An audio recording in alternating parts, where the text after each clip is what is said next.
Ano yung tugtog sa inyo?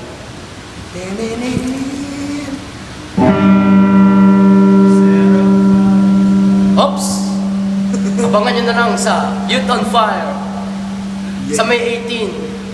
Wala mo to. Meron nga. Tanggalin ko man yung wala mo. Kasi kakahiya. Hindi, meron talaga.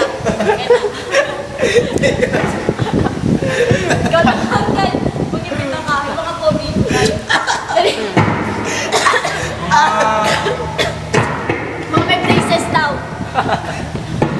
Mga may lovely. Ano lovely? Mga chicks naman dyan. Ito kayo sa Youth on Fire, creative. Smile. Anong araw yun? Anong araw po yun? Araw-araw. Anong araw po yan? Anong araw po yun? Pakita mo yung braces mo. Para maakin.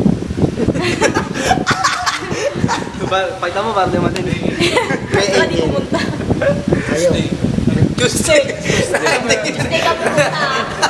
Tuesday ka pumunta. Wala kami Tuesday dito. Ano, prayer meeting yata. Prayer meeting ata natin Hindi lang yung prayer meeting. On fire. Dahil maayos. Hindi joke, hindi Ikaw joke. nga eh. Bigla kasing joke na yun, natatawa ko lang. Eh kasi may kulangan eh. Meron pa. Linis-linis muna ba? Sabay-sabay tayo, ano sabihin natin?